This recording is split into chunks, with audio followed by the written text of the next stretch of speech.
This is a fake one-sided rivalry. We got Angel Reese taking more shots at Caitlin Clark unnecessarily.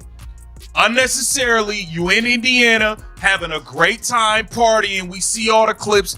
Why can't you just do your thing? Angel Reese attempted to grab the spotlight by launching her shoe campaign during the WNBA All-Star Weekend, expecting to dominate attention in Indianapolis. However, things took an unexpected turn when Caitlin Clark got injured, causing ticket prices to drop by nearly 50%. Suddenly, Reese's marketing push seemed poorly timed, as if she was trying to create excitement on an empty stage. The hard truth is, when Clark isn't playing, the energy disappears. Now, fans are pointing out every awkward move Reese made that weekend, and the backlash keeps growing. But can Sarah Spain and the media stop going out there and saying that like the Caitlin Clark needs to do something to stop all this, when it is very clear this is a one-sided beef, and the one-sided beef is not from Caitlin Clark. Everyone expected this All-Star weekend to be the turning point for women's basketball, a breakthrough into mainstream sports culture. The stage was set for a showdown between Clark and Reese in Indianapolis. Fans imagined packed arenas, deafening cheers, and record-breaking viewership that would finally force major networks like ESPN to take women's sports seriously. It all looked like the perfect story, almost like something straight out of a Hollywood script. We do start our show, though, with unfortunate news out of the WNBA. Caitlin Clark announced today that she will miss both the three-point contest and the WNBA All-Star Game this upcoming weekend in Indiana after re-aggravating a groin injury in that final minute of Tuesday's win over the Connecticut Sun. Clark had missed 4 games and the Commissioner's Cup final with that groin injury earlier this month, and now will be out for this weekend's festivities, which really stinks for fans, but you know that if there was any way that she could be... But just days before the event, news of Caitlin Clark's groin injury changed everything. The excitement that had been building for months started to unravel. Fans had planned their trips to Indianapolis specifically to watch Clark play in front of a home crowd. Hotels were fully booked. Restaurants were prepping for the kind of rush they hadn't seen since March Madness, and marketing campaigns were already in full swing. Corporate sponsors had invested heavily, counting on the Clark-Reese rivalry to draw massive attention. Nike had special edition products ready to go. ESPN was pushing it as must-watch television. Social media was flooded with countdowns and debates over who would come out on top. The story we have been following throughout the past 2 days surrounds a superstar herself, Caitlin Clark, the WNBA star, the Indiana Fever star, Caitlin Clark. She's going to miss all the action on the court. Clark's home state advantage was meant to be the perfect setting for her moment. Indiana fans were ready to fill Gainbridge Fieldhouse and prove to the entire league what true basketball passion looks like. The narrative was already built. Hometown hero steps into the spotlight at the biggest WNBA event of the year. But once news of Clark's injury started spreading across social media, everything began to collapse. The carefully planned marketing campaigns suddenly felt uncertain, and the headline everyone was counting on disappeared in an instant. It was like watching the air slowly drain out of a balloon. Caitlin Clark gets hurt, and guess what? Your demand vanishes because people ain't going to pay up to see these athletes that are ungrateful that their sport's growing. People aren't paying up for that. And we are here, right here. The tickets for this game, for this All-Star game, they've dropped by 50%. This wasn't just any injury, and Clark wasn't just any player. She single-handedly brought new attention to the league, turning casual sports fans into WNBA viewers and drawing in people who previously never paid attention to women's basketball. Her absence meant losing the one player who truly shifted the landscape. What was supposed to be a celebration of women's basketball became a clear reminder of how delicate the WNBA's momentum still is. All the excitement, all the build-up, and all the corporate investments banking on a record-breaking weekend ended up resting on one player's ability to take the court. Clark's absence exposed just how much of the league's recent growth has been tied directly to her star power. But when it comes to the vendors in the arena, the shops in the arena, they're not going to have the same amount of people patronize their business as they would if Caitlin Clark was there. The surrounding restaurants, the surrounding areas, the surrounding attractions, they're not going to have the same number of people patronize their business as they would if Caitlin Clark.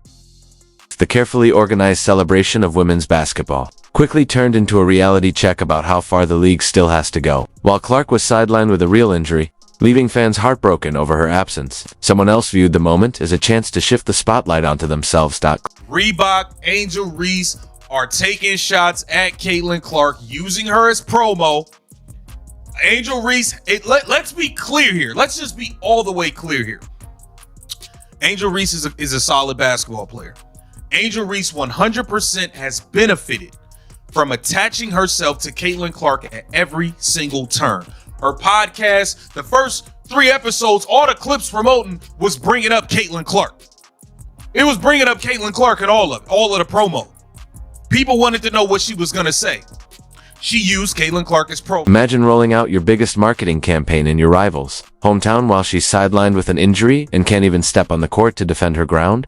That's exactly what Angel Reese did during All-Star Weekend in Indianapolis with her I'm in Your City campaign. She unveiled her Reebok signature shoe launch with massive billboards, social media blasts, and bold messaging that signaled a takeover right in Caitlin Clark's own backyard. Angel Reese, I'm in your city. Walk in your trap, take over your trap. Post it on Instagram. There's about 15 fans there and Reebok put up a board. You would expect Reebok to put up a board. Let's never forget that when let's never forget the gigantic Caitlin Clark Nike billboard in Chicago. Let's never forget that. So if Reebok didn't put up a board for Angel Reese, the timing couldn't have been worse or more intentional. Depending on how you see it, Reese's team designed this entire campaign specifically around being in Indianapolis, fully aware that it's Clark's home ground. The shoe launch wasn't just about promoting a product. It was a bold statement, delivered right in the heart of rival territory. As you continue to take shots at her, and then when them shots get fired back, nobody likes it. We don't have no videos of Caitlin Clark really taking shots at Angel Reese. Look at what Angel Reese and Reebok are doing for views.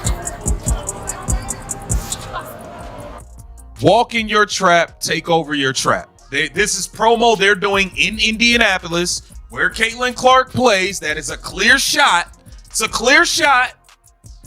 Like I said, this is a fake rivalry. I think you've won 1 game versus Caitlin Clark. You've never won in Indiana at all. It's just like you continue to attach yourself to her at every turn and use her as promo. Let's be honest about what really happened. Reese flooded social media with walk in your trap, take over your trap messaging, even using bankroll track take over your trap on her Instagram story. But when your main competitor is sidelined with an injury, that kind of move feels like claiming victory in a battle your opponent can't even fight.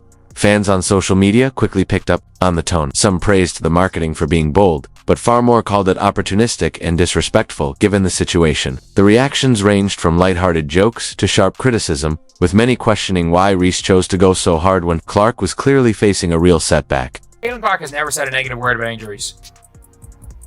Caitlin Clark has never said a negative word, or to be honest, when it comes to Caitlin Clark, she did show it by her actions. Showed it by her actions. She didn't need to say, I'm taking over Chicago.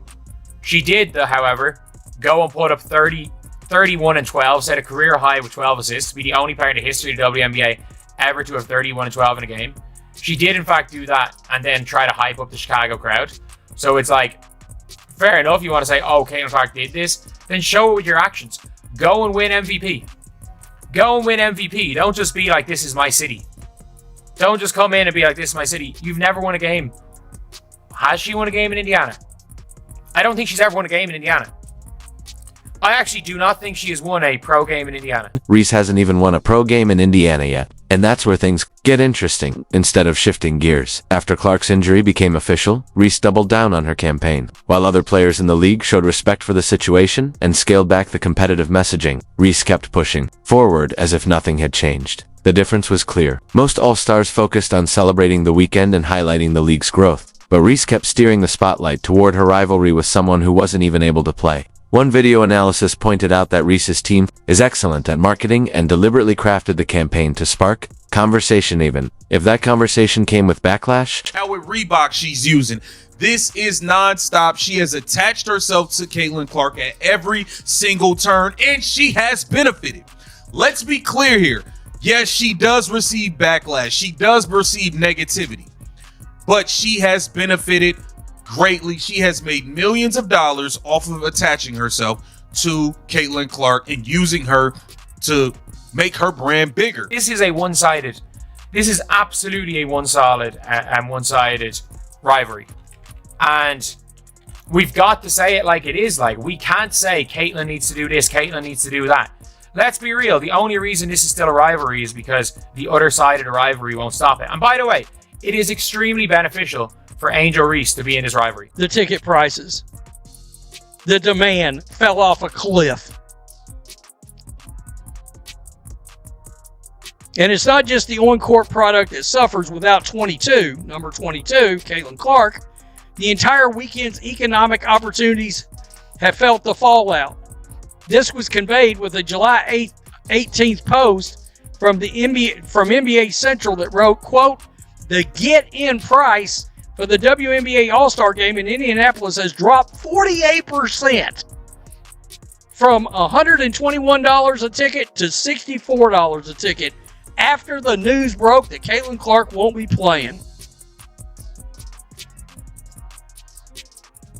I mean, the tickets lost 50% of its value. These numbers are confirmed by TickPick's website, currently having the All-Star Game's get-in price at $64.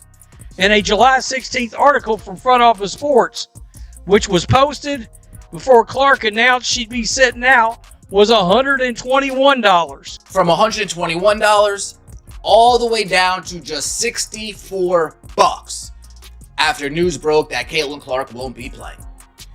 These are people saying, I'm done. I don't want to watch.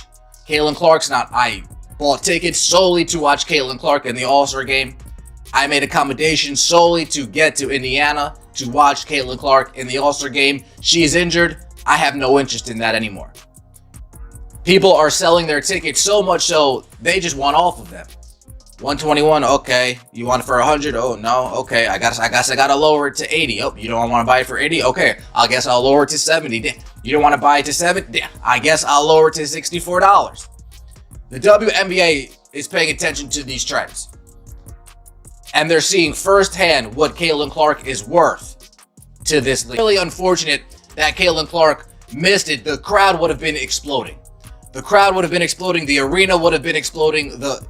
Oh man, a big miss as far as the WNBA is concerned. You're gonna mess around, and a large, massive group of fans are gonna be like, enough is enough. We've never had to see anything like it in sports, but you don't see these other leagues going around talking crazy about their fan bases all the time, like this league does. It's continuous. They're running their mouth about the people that are paying money to see them. You don't have other jobs where people walk up. You're in a public job that's in front of the world. A bunch of players and coaches over the last few days have complained without being fine-worthy about officiating. I just want to see about your thoughts on if officiating is an issue and how it can be improved. Because clearly there seems to be problems or disconnect between what players and coaches feel and what officials are actually calling. I know as a fan of sports for 60 years now, I know that, no one's ever happy with officiating. All sports deal with it, but we're working hard to make sure we're putting the best product out on the court, and our officiating then follows that.